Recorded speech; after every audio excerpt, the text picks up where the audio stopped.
How's it going, guys? Welcome to the sweep. We're going to get started here in just about a minute.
All right, guys, let's go ahead and get started to give you guys some time to look at that disclosure. Let's go ahead and move on.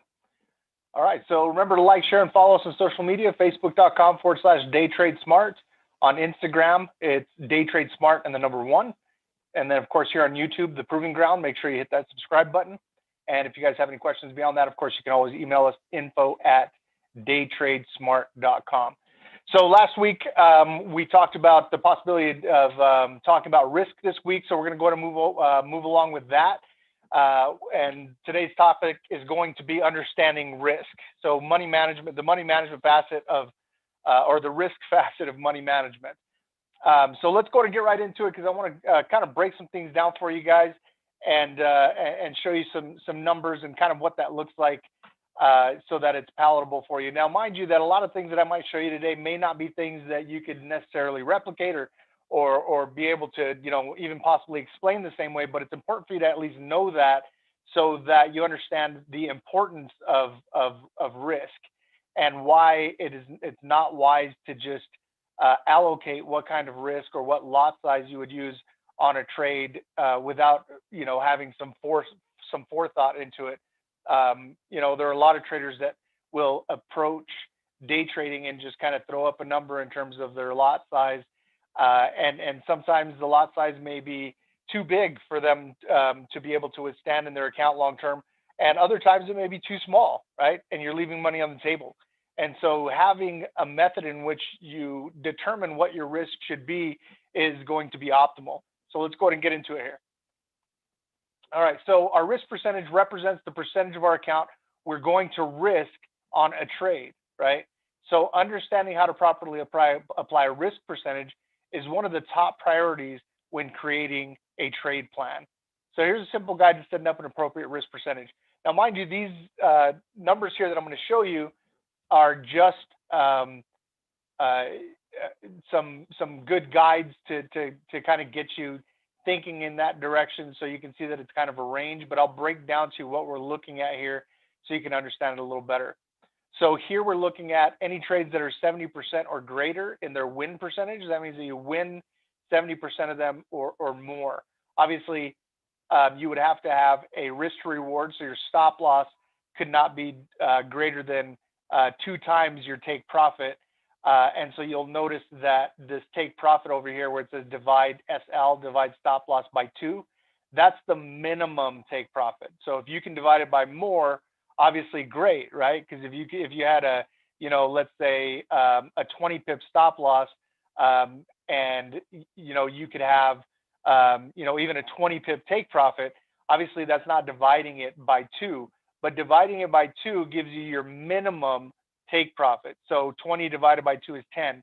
So your minimum take profit for a 70% win would be 10 pips, right? Otherwise, mathematically, it wouldn't work out. Right? It just wouldn't work. Your losers would outweigh your winners.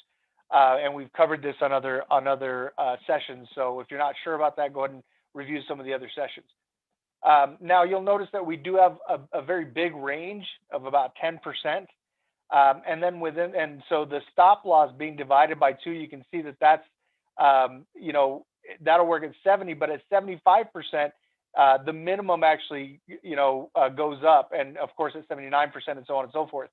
But again, this is just kind of some place to get started. So in the 70s, divide stop loss by 2. And you have a risk to reward that is going to be profitable, right? Now, mind you, again, you don't want to just decide, this is going to be my stop loss, 20 pips, and then divide it by 2 and say, okay, my take profit is going to be 10, right? You want to back test. And when you back test, then you have your win percentage, and your win percentage at a risk to reward, a stop loss and take profit, that equals profit, right? So if you had a 70% win percentage, then you would know at minimum your stop loss, right, would have to be twice the size, or maximum, sorry, the stop loss would be twice the size of your take profit, right? It can't be larger than that. It can be less than that, obviously, but it cannot be larger than 2 times larger than your take profit. So right here, 70 to 79%, we have a risk percentage of anywhere from 0.5% to 3%. And we'll explain how we come up with those numbers here in a moment. 80 to 83% will go 1 to 3% risk percentage. So you're risking 1 to 3% of your account. Of course, your stop loss, you would divide your stop loss by 3, right? So you could obviously divide it by 2 or less, but you can't divide it by more than 3, right?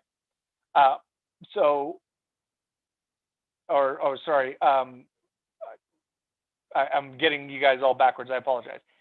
Let me say it more simply. Your stop loss cannot be greater than 3 times your take profit, okay, with 80 to 83%, right?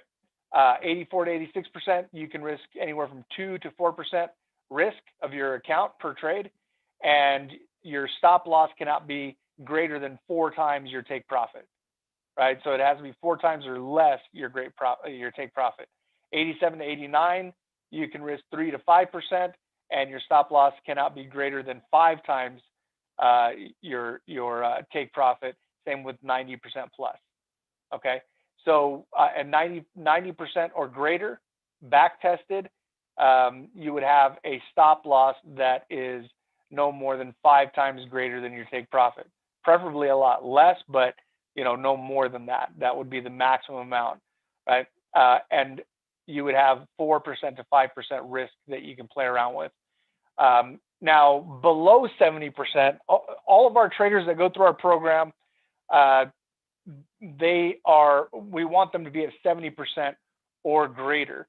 So we know these numbers right here, we don't even really use for our members because our expectation is that they'll be at 70% or greater. But the math works out the same in terms of your multiplication or your division.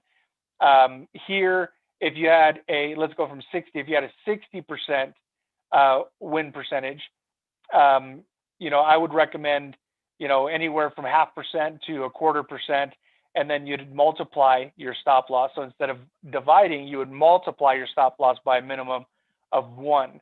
That means that if your take profit was 10, then your stop loss would have to be at least 10. That would be the recommendation.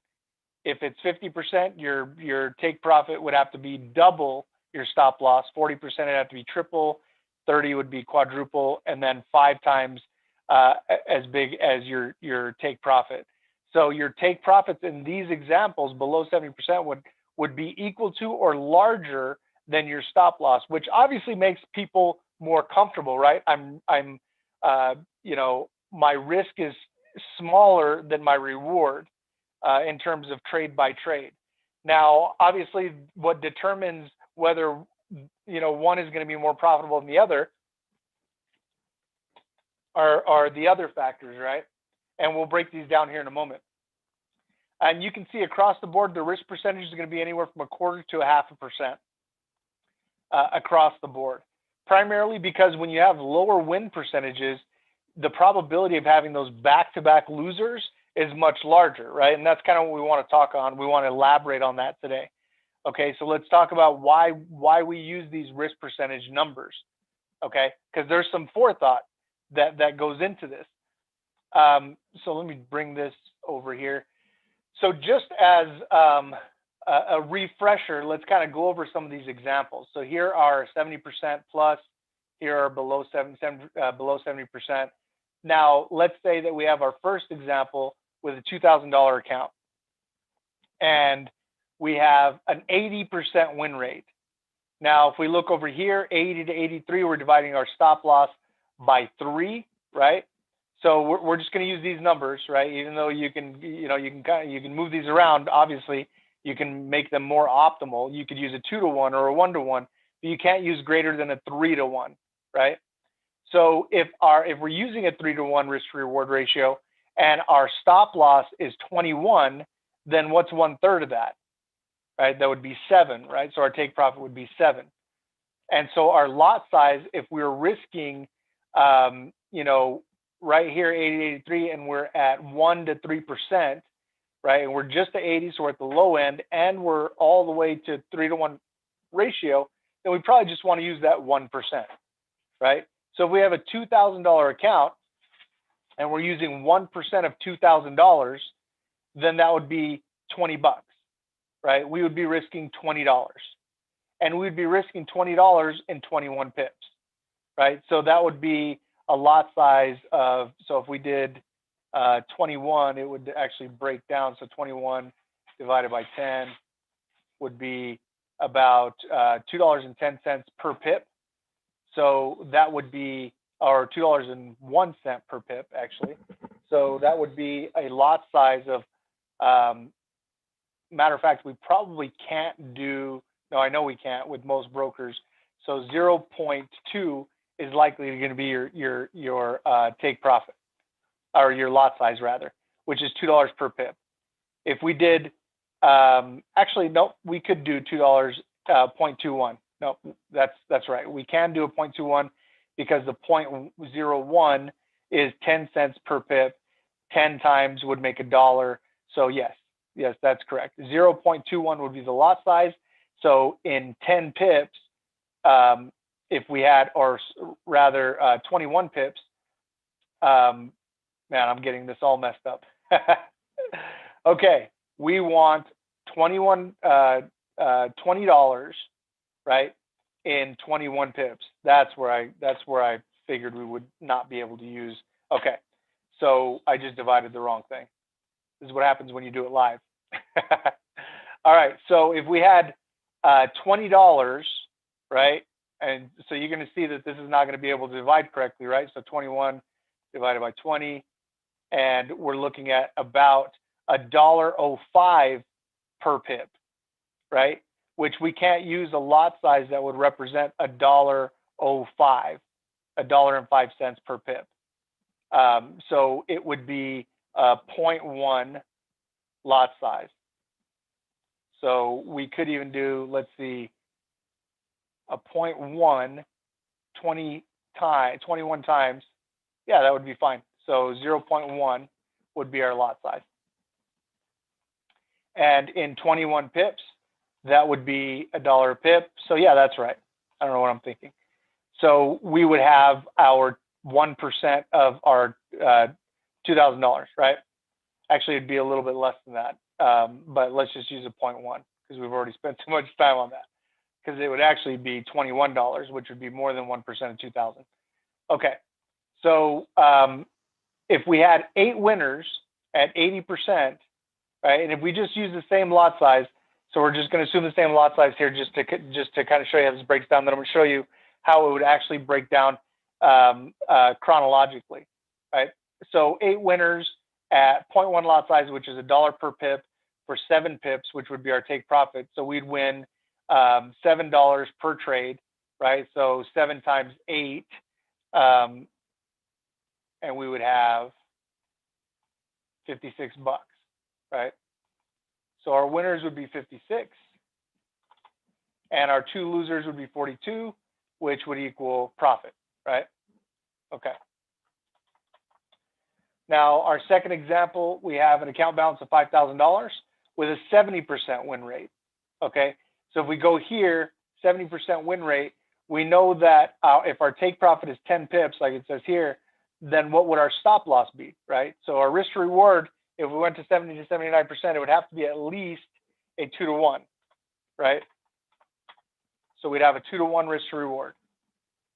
And so that means that our stop loss could not be greater than 20 pips. Okay. Now, if we look at this third example, we have a $10,000 account with a 20% win rate, and our risk to reward is 1 to 5.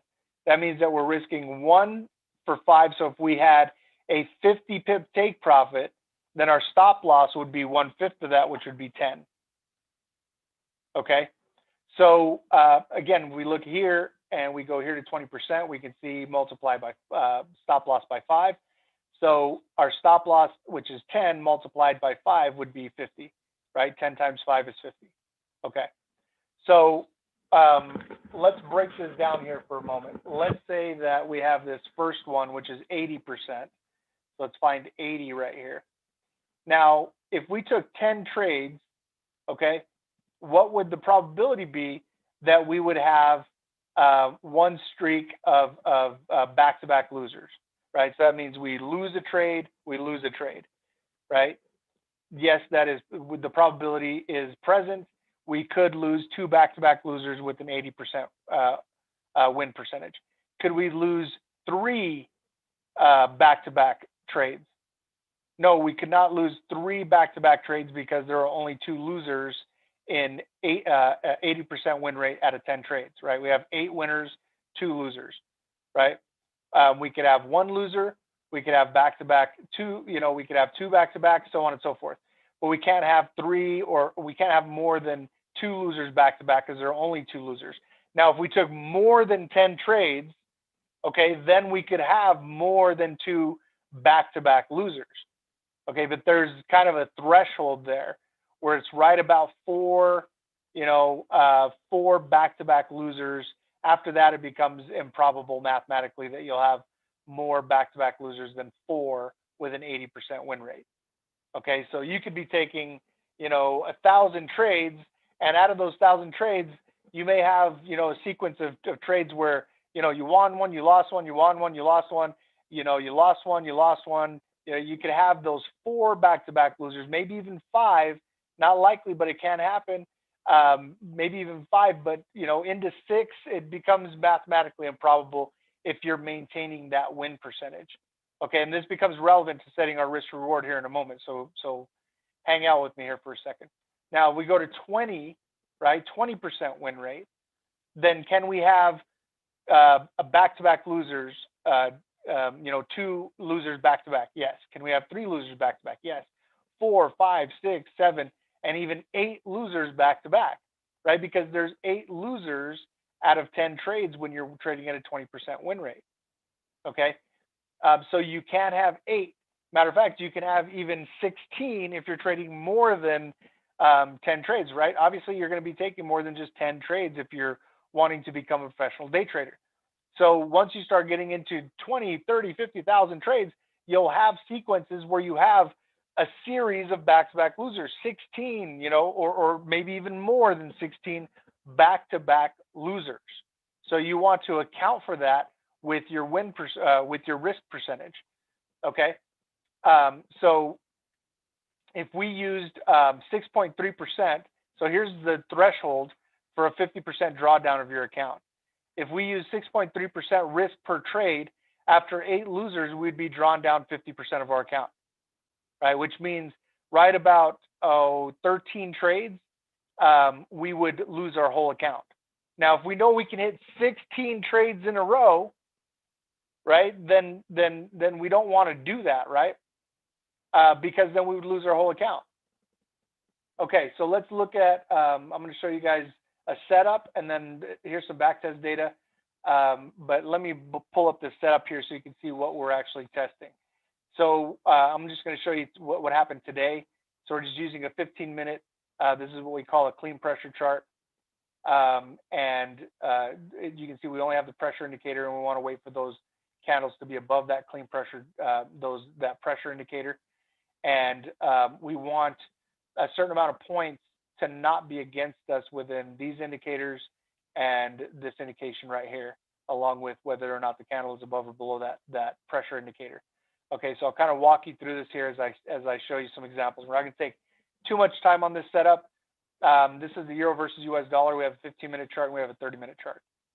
Okay, so if you don't know our indicators, this could be a little tricky. So that's why I'm not going to spend too much time on explaining the setup, but rather just so you guys can see what it is that we would be looking at today, right? As far as the numbers. Okay, so right here, we can see that we've got thin orange pointed down, which is 1 point in favor, thick orange pointed down, which is 1 point in favor. The blues are inverse, so when they point up, they mean down, right? So this one is down, so that's 3. This one is down. They're pointed up, which indicates down. So we have 4 out of 4 right here, giving us the go ahead to short. And then here, we've got green, red, gray, and black, all 4 of those pointed down. So we've got 4 out of 4 there pointed down. And then in pressure, we've got green on bottom, which is 1 point, and green pointed down, which is 2 points. But red is pointed up. So otherwise, it would be 3 points. So we have 2 points there. And there's some other points here. We're just going to look at it as really as a more of a general approach, right? My intention is not to teach you this setup today, but just kind of show you what it is that we're looking at. So here we want to see, is the candle below? Since we're selling, we want this candle to be below these lines. And yes, they are. So that gives us 1 point there. And green is on bottom, so that's 2 points. And green and red are both pointed down, so that's 4 points, right? Green pointed down, red pointed down, so that's 4, right? So green on bottom, that's 1. Candle below, that's 2. Green pointed down is 3. Red pointed down is 4, right? So right here, actually, this would have been, no, that's correct. Green on bottom, 1. Green pointed down is 2. Red pointed up is not a point. So otherwise, we would have had 3. Okay. Now, if we have, out of all of these points, if we have 4 or more against us, indicating long, then we would not take the trade. And we don't, right? We have 1 point against us, and that's pretty much it. Right? Everything else is in favor. We got all 4 of those there. We got that there. We got green on bottom here. So everything else is saying we're good. So we execute the trade right there. Now, we used, and this would just be dependent on the time that you trade. But for this example, and the times that we traded it, and the time frames, the currency pair, a lot of things went into, obviously how you would trade this, right? You would back test it, figure out what those parameters are, and then execute based on that back testing. Okay, so we're going to use a 10 stop loss and a 10 take profit. Okay. So it's a 1-to-1 risk to reward ratio, and those are the numbers we're going to be looking at today. Okay, so right here, the next candle, which is another setup, let me adjust that. We can see there's the wick all the way down to here. So let me measure that right there, 10.6 pips. That's fine. That would have been a successful trade, right? Entered there, exited there. Again, we have 1. Let's see how many. We don't want to have 4 points against us. So we're looking for a sell. We have 1 point against us there, right? Everything's good there. 2 points against us because that's flat. It's not down, right? And 3 points against us because this one is down, which indicates up, right? So we've got 3 points against us and no more, right? Because this is green on bottom. Those are both pointed down, and the candle is below the pressure indicator. So we only have 3 against us. So right there would have been an entry for another sell. Oh, by the way, let's look at the drawdown here. Let me erase that one for the last trade. So it would have gone up 3.5 and then down 10.6. Okay. So now here's another setup, and we would have taken another sell for 10 pips. And this one went up 6.4. So that was a lot more drawdown, right? I mean, we can only go 10 drawn down, and then 14 in favor. So that would have been a successful trade. We're not going to get hung up on the flat top that we have right here. For those of you guys that are familiar with the flat top, we're not going to look at that. And we're just going to wait for this particular setup that we're looking at right now. So right here, we've got, let's count the points against us. Now we want a buy trade, a long trade, right? So green is on bottom, so that's 1 point against us, but they're both pointed up, so that's good. And thick blue is pointed up, which is 2 points against us, because again, that's inverse, right? And 3 points because red is pointed down, but green is on top and the candle is above. So we got 3 points against us, but we don't have 4, so we can go ahead and go long on this particular trade. And that one moved up 9 pips, so that one wouldn't have come out right away. Let me erase this so you guys can see the full candle. So it went down 2.7, it only went up 9. And then we got another setup right there, right? So we actually would have still been in a trade, okay? And here's sometimes what we run into with risk as well, is if we're already in a trade, right? And we're risking, let's say, 1% on this trade, and we have another trade, do we have room to risk another 1%? The answer is yes. The max risk that we want to have, even with open trades, multiple trades, is 5%. We never want to have 5% of our account at risk at any time in the market. Okay. So if we have 2 trades at 1% each, that our risk is only 2%. So we're still within that safe zone of a max of 5%. Okay, so we can take another trade here. So we would take another trade, even though our first, the trade that we took here is still open, right? It's positive, but it's still open. So right here, we would take another one. Let's look at this one. We have, let's count the points against us. So which points are telling us to short? Well, green's on bottom, so that's 1 point. Red is kind of flat, so let's call that 2 points because it's not pointed up. And everything else is good. Candle is above the pressure lines, green is above red, and they're both pointed up. So we only have 2 points against us here. So then we would take another buy or long trade, right? So right there, that one should have gotten us out of this first one. Let's see, 11.8. Yep, that one would have been out. Let me erase that drawing. This trade would still be active. It only went up 4.7. No drawdown, but it only went up 4.7. So it would still be active at that point, right? But we have another setup. Do we? Let me see. I can't remember if I had that line, if I deleted a line there, but let's count them out. Okay, so we've got, if we're looking for a buy trade, we've got 1 point against us. We've got 2 points against us because the green or gray minor is pointed down, right? 3 points against us because red is pointed down, and that's it. We only have 3 points against us. Candles above pressure, green and red are pointed up. So yeah, this would be another setup. So right here, we would take another buy or long trade. Now we're still in that other one, right? So we can see that right here, we would have gotten out of, oh, not yet. That one's only 8.5 pips, which means this one's not out either, right? So now we've got 2 trades that are still in play. So we're at 2% risk. Now, do we have another setup right here? We don't have a line. So let's see why. 1 point against us, 2 points against us because it's inverse. When it's up, it means down. So that's 2 points against us. 3 and 4 points against us because those are sideways, right? And 5 points against us because green is on bottom. So we have too many points against us. So right there, we would not take the trade, another trade. We'd still be in 2 trades. We would not be in a 3rd trade though. Even though if it were a setup, we could afford to do it, right? Because we're only at 2% risk right now. 1% per trade. Right there, that should have cleared these other 2 up. That one is, let me erase this line real quick. So this trade right there, that would have been out 11.5 pips. This trade would have been out, nope, not yet, 9.6 on that one, so not out yet. And so we're still in 1 trade, and now we're going to consider taking another one right here.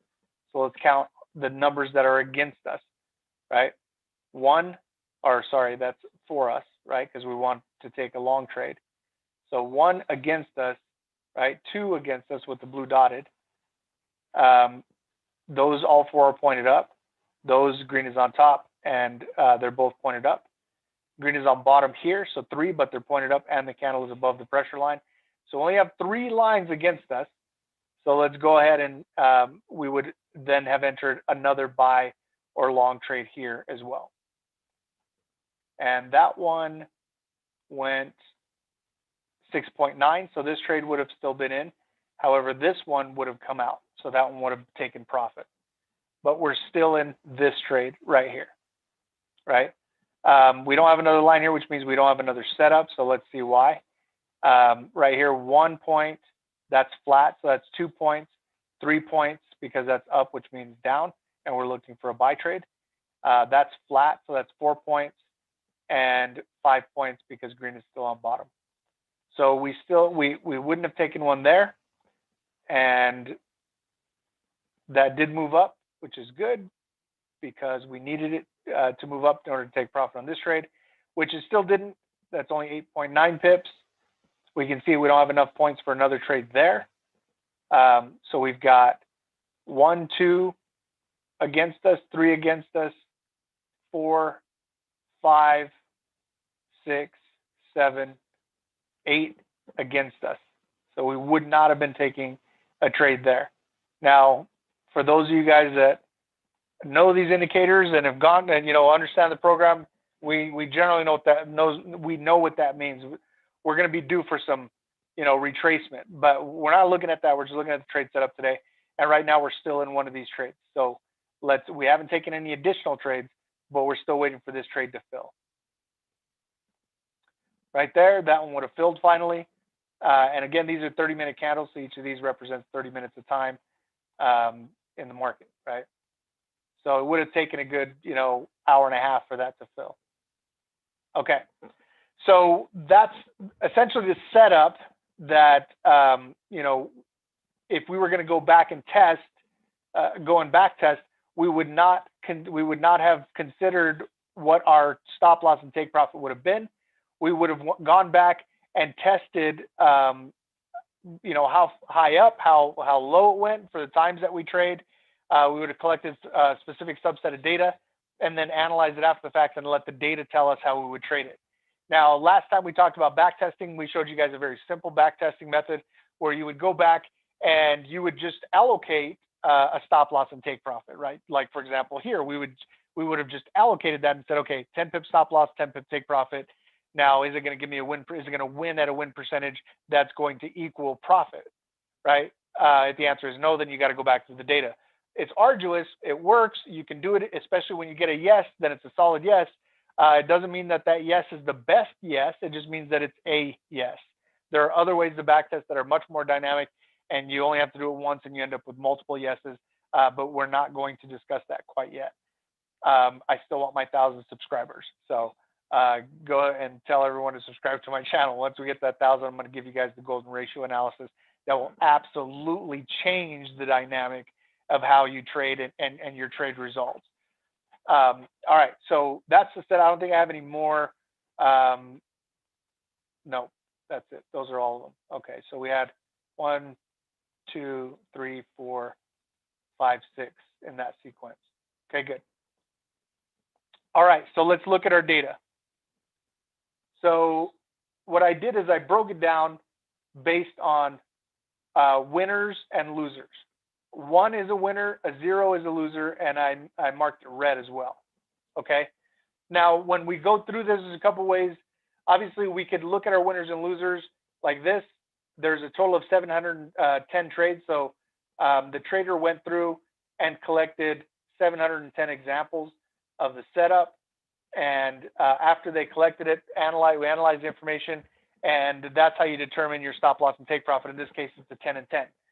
A 10 pip stop loss, 10 pip take profit, and that wins at 70% win, right? Which is great. It's a 1-to-1 risk to reward ratio at 70%, which is awesome.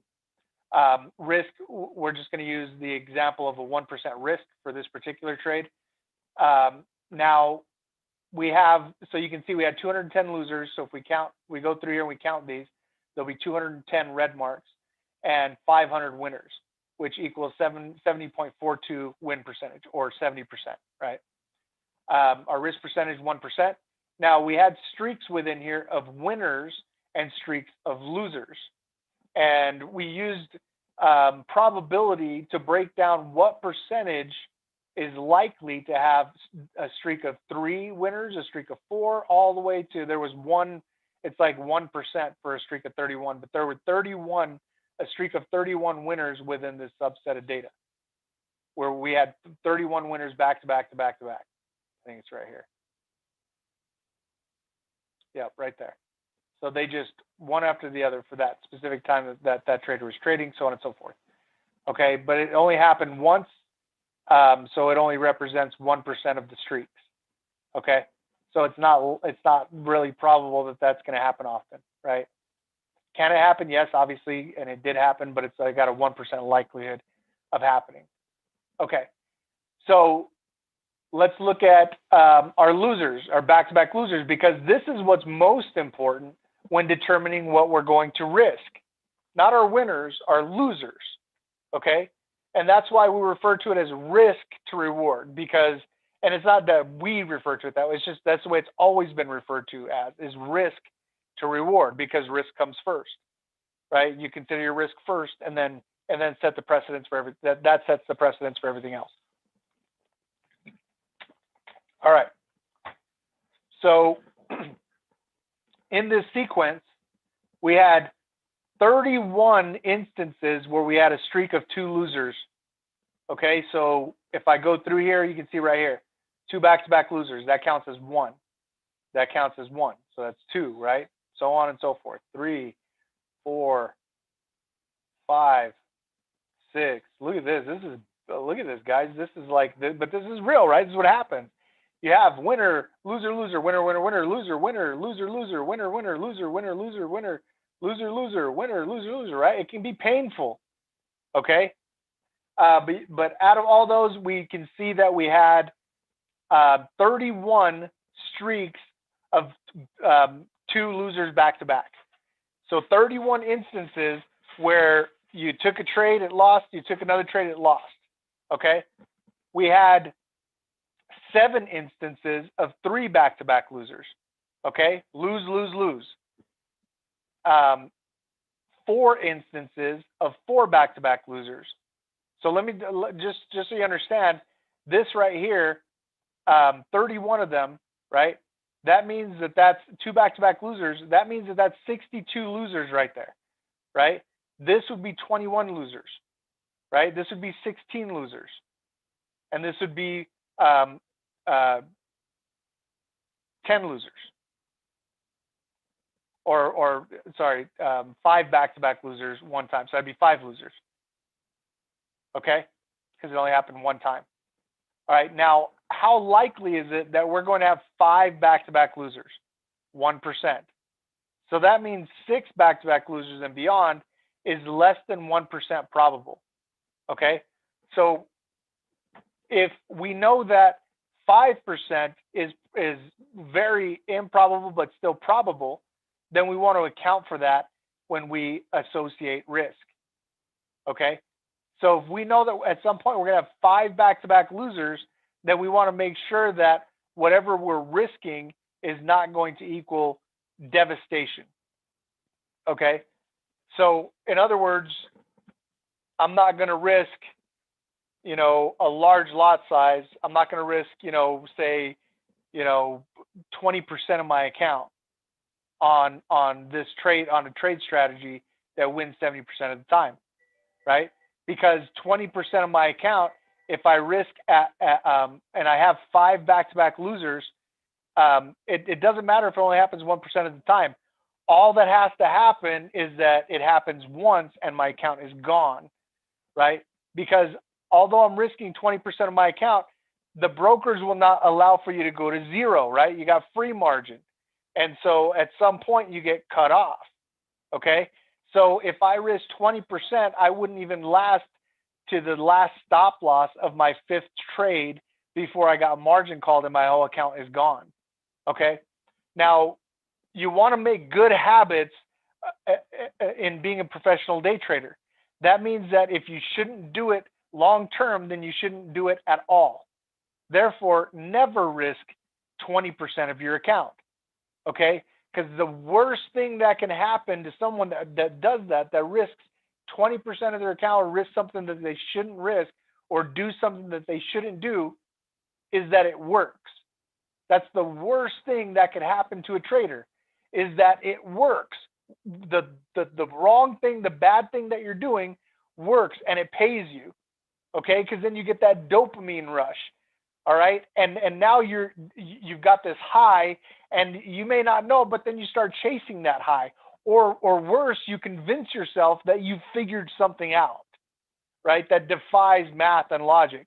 And so you continue to do that thing, right? And it's that thing that will lead to your detriment, because you only have to lose that streak of 5 once in order for your whole account to be gone. It doesn't matter if you grew it from, 2,000 to 200,000 or 10,000 to 500,000.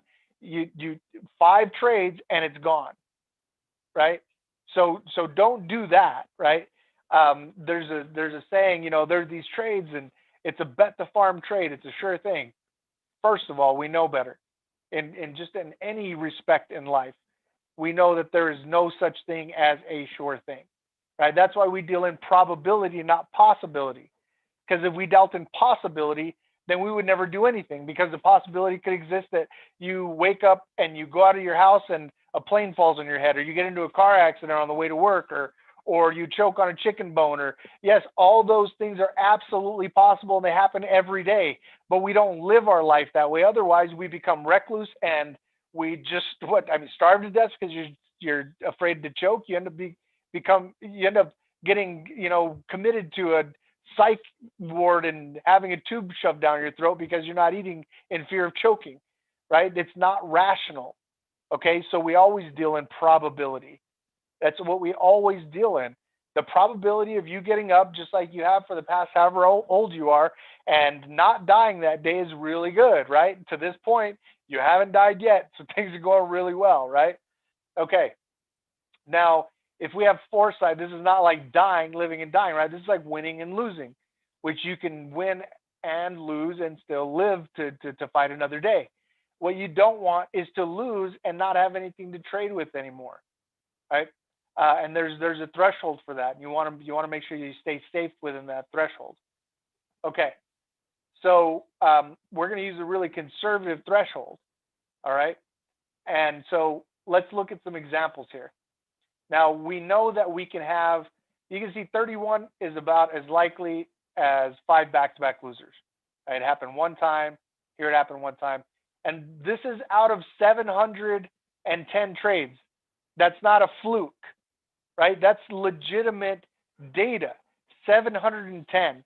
And that's back tested from January 2015 to December 2019. So this is not data that is using the new proving ground, which is 2016 to 2020. This is 15 to 19, right? I already had the data, so that's why I'm using it. Now, 710 examples with a 70% win rate is scientific and mathematic, right? So it absolutely proved itself, okay? So we know then that this is a good number, 1% likelihood of having 5 back-to-back losers. In 710 trades, there was only one instance where we had 5 losers back-to-back. Let's find that real quick. And right here, this is the number of, this is the 112th trade, just so you guys are following along here. So let's go right there. Yeah. So right here on the 227th trade and to the 231st trade, we had 5 back-to-back losers, right? Now, and we'll get into this in a moment. What if you started on, you just learned the setup, you've back tested it, you know how it's going to work, you got your 1-to-1 risk reward ratio, and this is the first trade you ever took live, the 227th trade for this sequence, right? This could be the second trade for you or the 50th trade for somebody else, or 1,500th trade, but for this person, this is the 227th trade, okay? What if this was your first trade, right? Not too bad, might be able to handle that. But then this is your second trade. Okay, you might be able to brush that off as well. But then this is your third trade, and this is your fourth trade, and this is your fifth trade. One other thing that leads to the destruction of professional day traders is the psychological facet of day trading, which is why my team, we take the time to explain these things when we teach traders how to trade. Because even though you might not be able to regurgitate some of this information, knowing that there's a scientific and mathematical foundation as to why we do the things that we do, put that little nagging, voice in the back of your head, or the little devil on your shoulder that tells you to do something that you shouldn't be doing because you're thinking emotionally, right? It suppresses that, right? Now there is something that happens when you go from a demo account to a live account, and all of a sudden all these things you learn become scrambled, and you get nervous, and you can really get caught in that psychological cycle, and so you don't want to do that. You want to always just revert back to your training, right? What have I back tested? What is my trade plan? I'm nervous, but I have it written out, right? What is my trade plan? Okay, I'm waiting for this and only this. That's why we talk about when you identify a setup, is it a yes, right? Is that your setup, yes or no, right? There's three possible answers: yes, no, maybe. Yes, it's my setup, take it. No, it's not my setup, don't take it. Maybe it's my setup, don't take it. Maybes are no. Yeses are yeses. No's are no's. Maybes are no's. You don't take the maybes, right? So we're very clear so that when you get into that psychological realm, you're able to snap out of it by just going back to your default, by going back to your trade plan and saying, this is my trade plan. Yes, I just took a loser. Yes, and another, and another, and another, and another. And then your trade sets up. And now you're nervous to push the button because you just got your tail handed to you in the last 5 trades, your first 5 trades perhaps, right? So it's important to understand and look at your data, understand that can happen. Now, how likely is that to happen? Well, it's very unlikely, which means there's clear skies moving forward based on your probability numbers, okay? All right, so let's go back up here and let's look at some of these examples. So right here, this is just a breakdown, 10 trades at 70% win rate, 1-to-1 risk to reward, 1% risk. So your balance starts at 10,000. 1% of 10,000 is $100.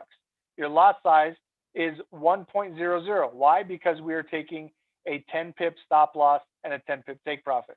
What's our stop loss? 10 pips. So how much is $10? 1.00 lot size is $10 per pip. $10 per pip, 10 times our stop loss, right, is $100, which is 1% of 10,000. Okay? We don't just get to make up these numbers. We saw how we came to that conclusion. Right, there we go. Half to 3%, 70 to 79%, right? So we are at 70%, but we're not at a 2-to-1. We're at a 1-to-1. So we gave ourselves a little break there. Instead of using 0.5%, we went up to 1%. That's why we're looking at 1% right here.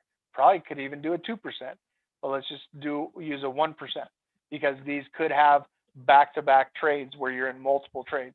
So we want to account for that. So we're going to use 1%. Again, the data tells us that, right? Okay.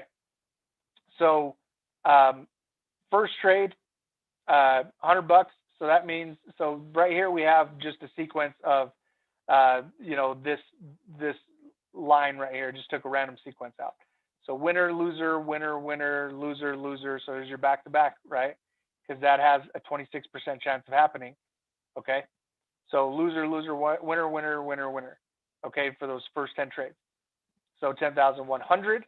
And then now your risk is 1% of 10,100, which is $110, which your lot size is 1.01, right? So now your lot size is 1.01 and you lost. So you just increased it, but now you lost. So now you're down to 9,900, right? Now what's 1% of that? That's $99. So your lot size is 0.99, okay? And so you take the next trade and you win it. So now you add that, right?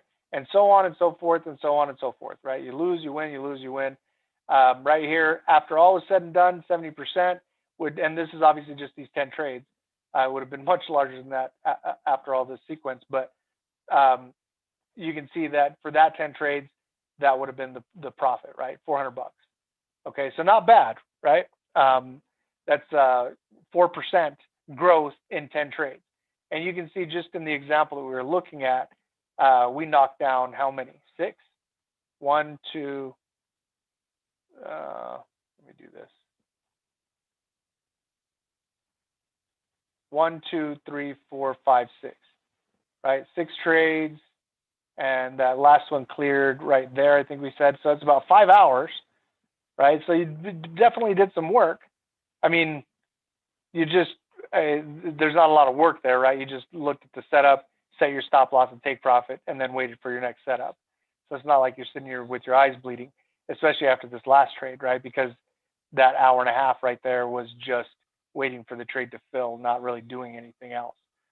Okay, so that would have been that sequence right there. So that's 6 trades right there, right? So you can see you can get through 10 trades, you know, in just a few days, if not more, less, just depending on how often you're taking that setup. Okay, so let's look at some theoreticals now. Let's say that we had 5. So right here we have 5 back-to-back losers at 70% win rate with a 1-to-1 risk to reward and 1% risk. Now, in order for this to be 70%, then I would have to have 6 losers out of 20 trades, right? So we wanted it to reflect 70%, right? So we can look at this theoretically. Now, this is 5 back-to-back losers, but you can see here, down here, I added another loser, okay? Because I added 20 trades, what 20 trades would look like if we had a 70% win rate within that with 5 back-to-back losers, okay? So there's our 5 back-to-back losers. Right here is an extra loser, and the reason why I put it there is because that's where it would be most damaging, because now we have a higher lot size, right? We're the number is bigger. So to be fair, that's where I added it. I added it where it would have the most impact. So right here we can see that we have a 10,000 starting balance. 1% of 10,000 in 10 pips would be 1.0 lot size, and we would lose that trade. So we'd lose $100, right? And then we'd lose $99 on the next trade, and then $98 on the next trade, 97 and 96, right? So you can see that we decrease the amount that we're losing because we're risking 1% of our new balance, okay?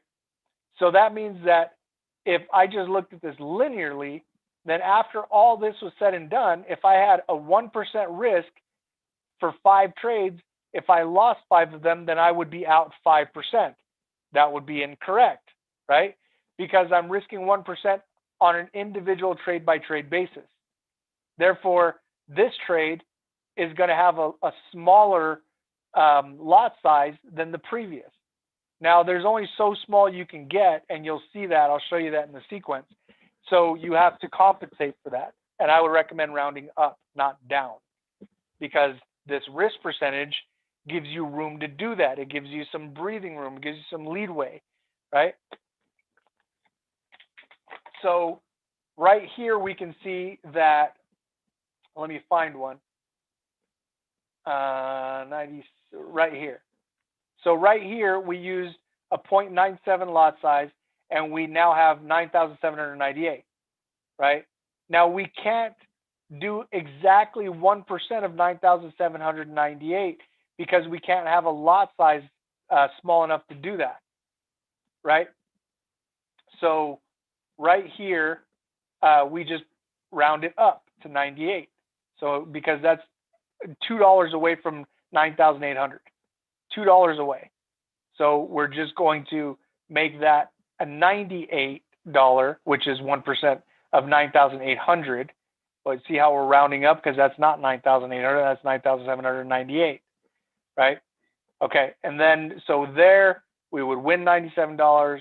Right here we win $98, and you can see it happen again, right? 98, 96, but we had a $99 risk, which is 0.99, because we can't make a lot size small enough to represent the exact 1% of 9,896.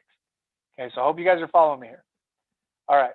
So we can see that sequence. And then down here, we had our next trade would have been at a 1.08 lot size, and we'd lose 108 bucks.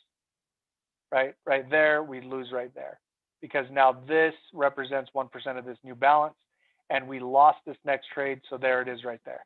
That would have been the loss. 108, and that came off the balance there. You can see that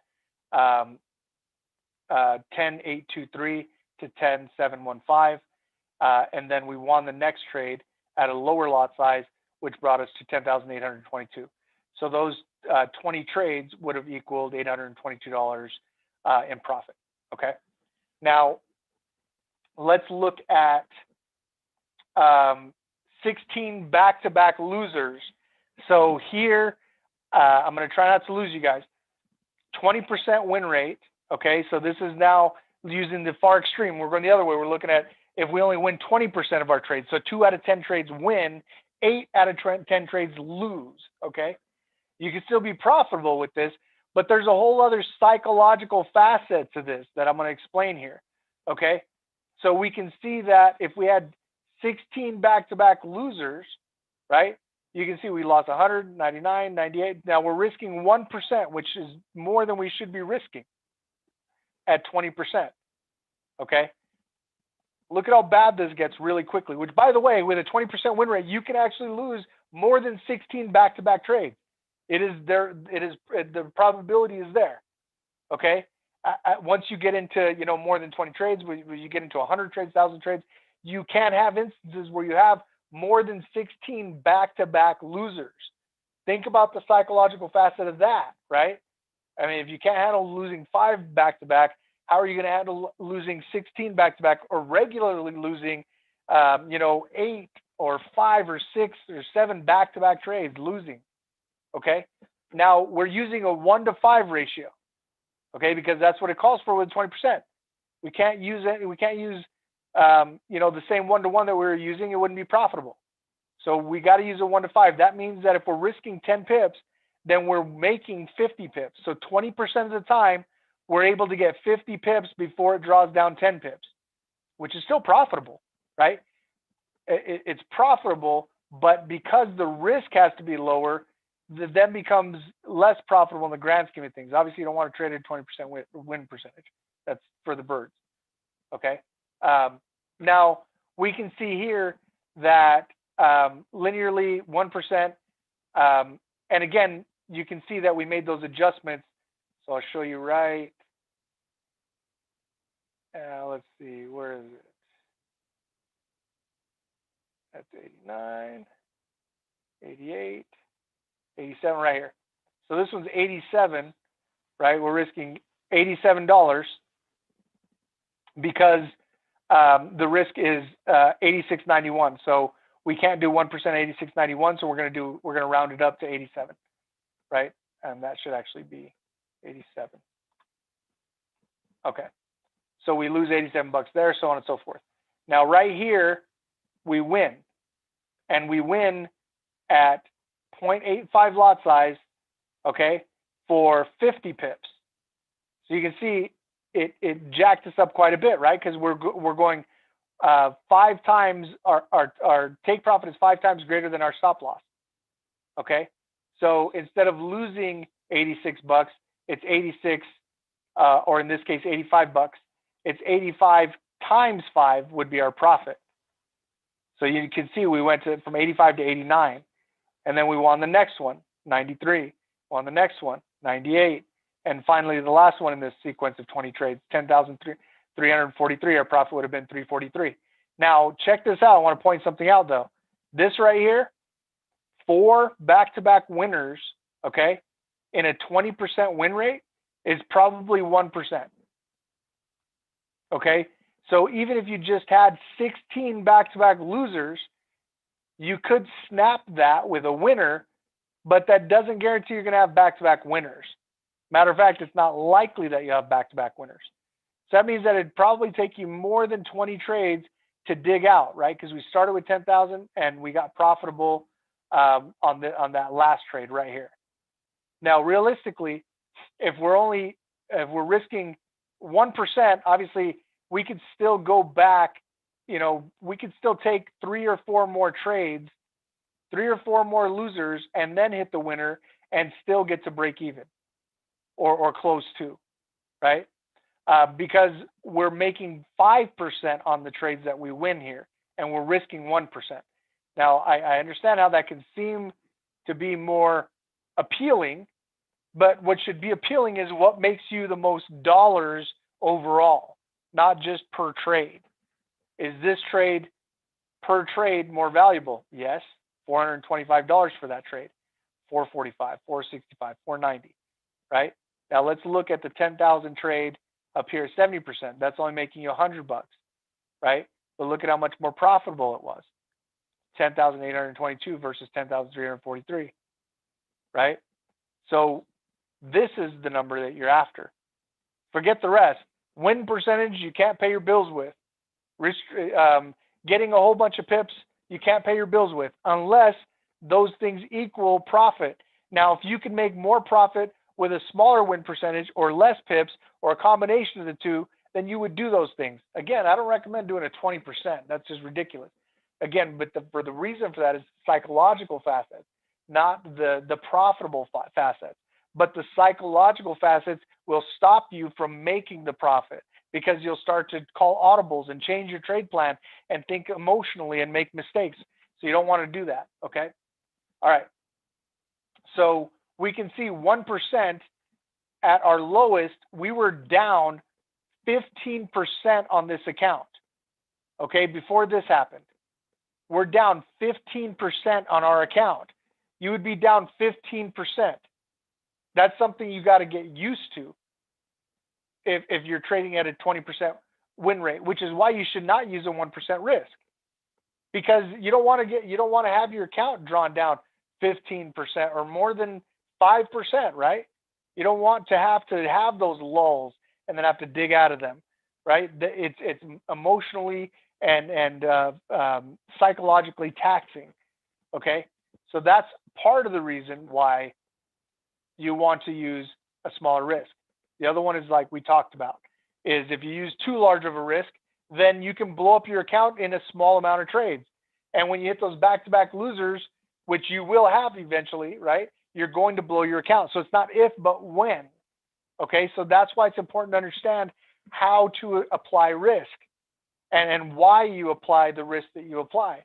This will keep you in the game, and this will keep you compounding, right? Your account's not going to stay at 10,000 if you're winning, if you're using a winning formula, right? It's going to continue to grow and progress. You're going to start at 10,000, and I mean, with a 20% win rate, it might be a while before you double that, but eventually you will, and so on and so forth. Now, with a 70%, you can see that, obviously with those numbers, we can double this account pretty quickly, right? If it's taken us, let's say, even 3 days to take, 20 trades like we see here, then we're increasing our account by, 8%, right? 8%, every 3 days. If this was, what we were looking at, right? So that means, really with this win percentage and that risk to reward and taking, even we'll say with a 1% risk, 3 trades a day, and you can double an account. Now, it doesn't matter if it's a $2,000, $100 account, whatever it is, you can double that with a 70% win rate, 1-to-1 risk to reward, 1% risk, if you're taking at least 3 of those trades a day. Okay, that's just how it compounds, right? That's how it breaks down. Okay, so look at this last example before we wrap up for today. 16 back-to-back losers at 20% win rate. So 1-to-5 ratio, again, we're only risking 1/4%. So you can see, instead of these $180 to $100 losers, we have like $24 to $25 losers. Okay, now our gains are 400, and here our gains are only 100, right? But we can see that we also don't go so far negative, right? Right here at its worst, okay, we've lost $400, which is 4%, not more than 5%, right? 4% of our total account, starting account balance. Here, we lost 15%. Now, did we dig out? Yes. But again, why are we taking a more conservative approach? Because of the psychological facets, right? So do you have to go as low as a 0.25% risk? To begin with, yes. To start off, yes. Now, later as you become callous to losers, at 20%, you're taking a lot of losers. You're going to get callous to them really quickly. Then you can step that up, right? But there's that threshold, right? You're not going to want to go beyond that threshold. If you're risking 1%, you can see that out of those trades, we were already at over 15% of our account. We could go, even have 20 back-to-back losers. That would be almost 20% of our account drawn down, okay, before we started the recovery mode. And again, the likelihood with a 20% win rate to have these 4 back-to-back winners after 16 back-to-back losers is not very likely. Okay, it's going to be, in that 1%, 2% range. Okay, so something to consider there. So that's why we allocate lower risk to trades with lower win percentages, because of the back-to-back losers. Not only to protect you from having a margin call, right, but also to protect you from some of the psychological facets that would otherwise destroy you as a day trader. To give you guys an example, there are psychologists out there and therapists out there that go to school and learn how to be psychologists for day traders. Nothing else. Psychologists for day traders. That's how prevalent this issue is. The psychology of day trading. There's books written on it. You should read some of them. If you're serious about day trading, prepare yourself for some of these things. They're obvious things, but it's best to prepare yourself for what they are and have some mechanisms in place to help you overcome some of those things when you run into those psychological barriers, right? So read those books, get familiar with some of those things so that you're prepared. So when it happens, you know exactly what to do. But number one is to have a plan. That's the number one thing, is to have a plan. Now, the psychological facet is what tells you to deviate from the plan, okay? Because you get emotional, right? There are other psychological facets: boredom, right? Greed, fear is the one we're just talking about, right? There's a number of them. Familiarize yourself with them. But there's a reason why we take the approach that we take, because it accounts for all of the facets of being a professional day trader. We don't pick and choose and try to show you just the fancy ones like indicators, right? You go out there and that's what you're going to find. You're going to find a lot of people talking about their setups, which is fine. I'm sure they work. If I looked at them, I'm sure I can figure out a risk to reward and a win percentage that works. They just don't work as well as our indicators do. Okay, but I'm not going to lead with just our indicators, because that's not day trading. You guys can see that the difference is the time that we spend in talking about our indicators and our program versus the time that we talk about what it is to be a day trader, money management, back testing, risk to reward, risk percentage, probability, things we're covering today. We spend more time on that money management stuff, on that back testing stuff, than we do anything else, right? Because that's how you day trade. All right, guys, that's what I have for you. Hopefully you guys were able to glean from this today and kind of understand why we break those numbers down the way we do. And again, this is not expected for you to go back and have to regurgitate this to somebody, but just simply use these rules at least to get started, and then you'll get the hang of things. Okay, even just in demo, try it out, right? After you've back tested, you got something that works, apply these risk percentages, and you'll see that it's going to create longevity, okay? In live trading, I mean, we can look at things on paper all day, but it isn't until you actually go into the live market and you understand the psychological facets of taking back-to-back losers and risking more than you should, or getting margin called, all those things that can happen, that you realize what it is to be a professional day trader. So I wish you the best, happy trading, and we'll see you guys next week. Thanks.